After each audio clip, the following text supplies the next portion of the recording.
With WWE's reaction to the Lacey Evans and Sergeant Slaughter beef and more, this is Wrestling Hub. My name is John and you're watching the Wrestling Report.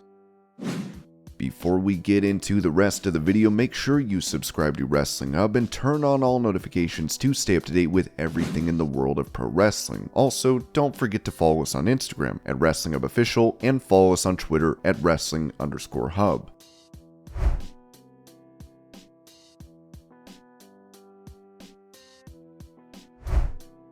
Mentioning her relationship with Trish Stratus since the two have been aligned on Raw, Zoey Stark told TMZ Sports, "Trish has been very big in helping me. Every week we sit down and we talk about what could have been better, what do I need to fix. She's been an amazing mentor. So being able to work alongside her is so fun and I'm truly blessed to be able to do that."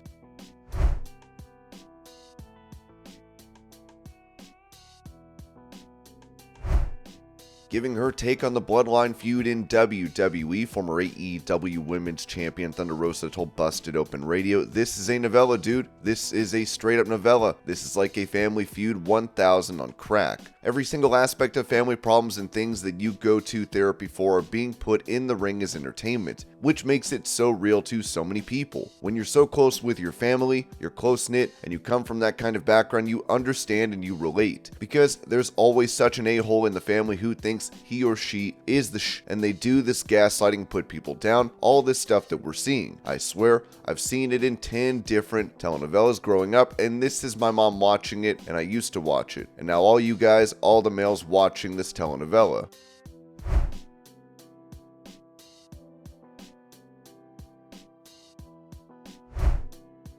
As Charlotte Flair returned to WWE on SmackDown to confront Asuka, she would take to Twitter after to write, "Why are you complaining? You should be thanking me. Hashtag you're welcome. Hashtag SmackDown."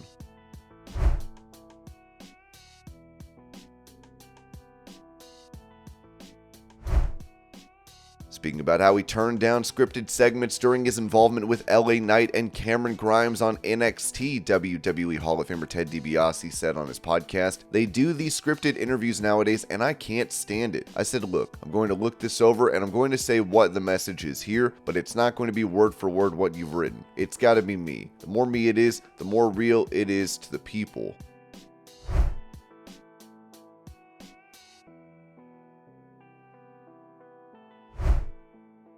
At the JP Morgan 51st Annual Global Technology, Media, and Communications Conference, WWE CEO Nick Khan said this about the potential of NXT. "We think NXT has the viability to be its own standalone brand instead of just being a developmental system, a third brand, if you will, where you can see crossover from our superstars on Raw and SmackDown to NXT while our young talent develops there. Once we get all of that situated, then we will look at other nights of the week to develop new content as well." Talking about the decision-making of Nick Khan, WWE insider BWE noted that Khan's vision is accepted on all levels. H approves and the board. NXT are all in for the idea of being a solid third brand, so expect few filtrations and updates till late 2023, all part of the big 24-25 season for WWE.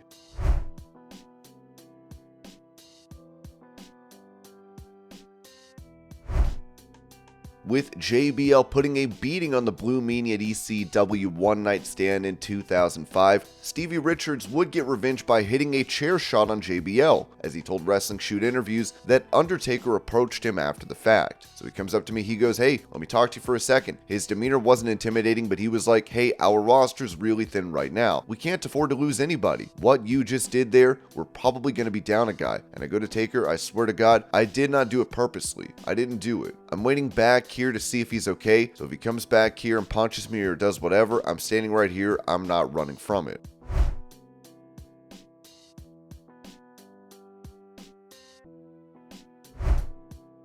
Touching on plans for Baron Corbin, who recently returned to NXT, Dave Meltzer said on Wrestling Observer Radio, "You know what? They're grooming Corbin for a championship match in NXT in the best way possible. He lost to Grimes. He lost in a minute here. You know, this is Triple H booking, not Vince McMahon booking." Before they'd go, "Oh my God, they're totally screwing NXT." But you know, it's like they're not. This is just the way that they're getting Corbin over by having him lose to everyone on SmackDown. That's the idea.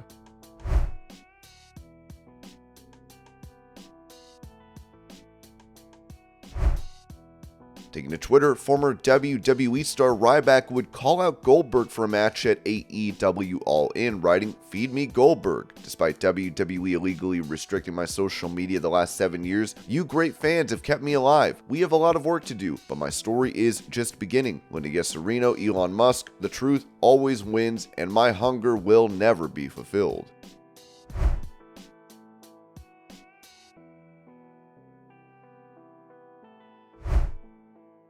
At XPW Broken, Beat, and Scarred, Kit Osborne would attack a fan at ringside. Here's the video. Come on,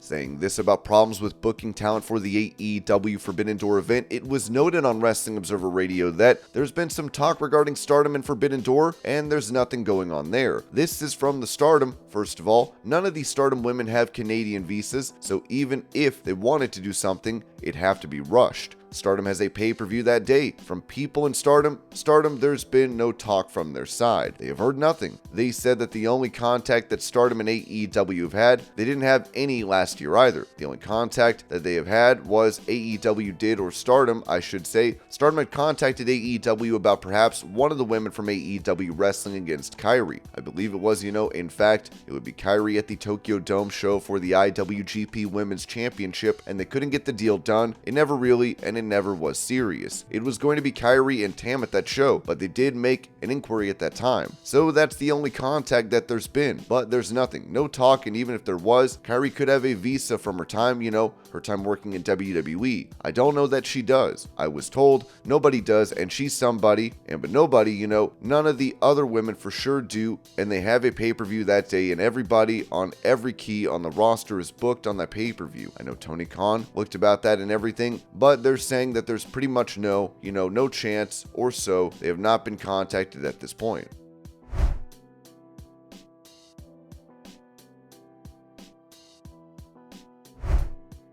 Asked to describe or send a message to Chris Jericho, former WWE star Renee Dupree simply told Wrestling Then and Now, "Please retire."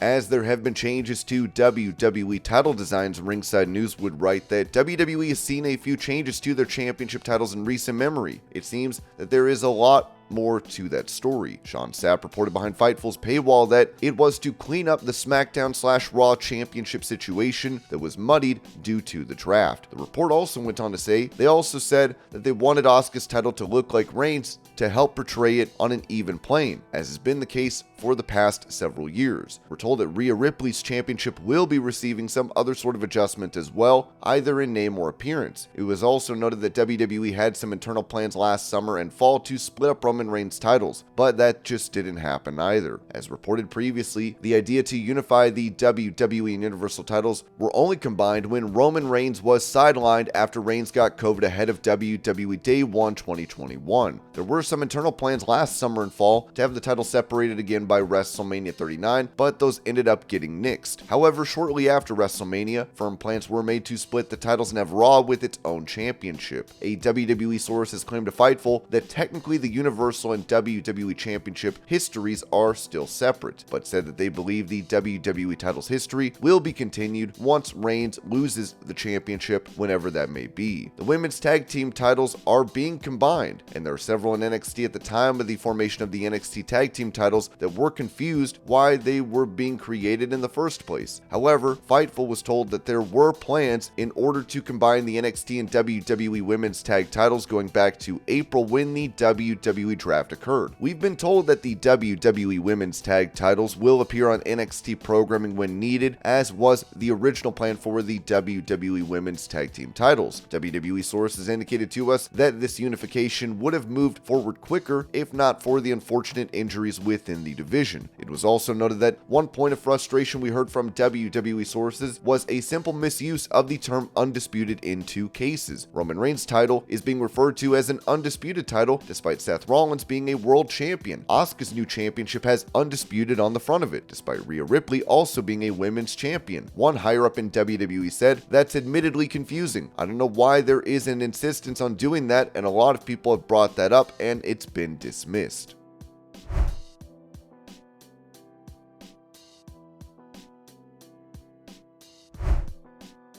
When it comes to the status of Elias in WWE, it would be reported that Fightful asked WWE if Elias has signed a new deal, as many reports had his expiring in late 2022, but we haven't heard back.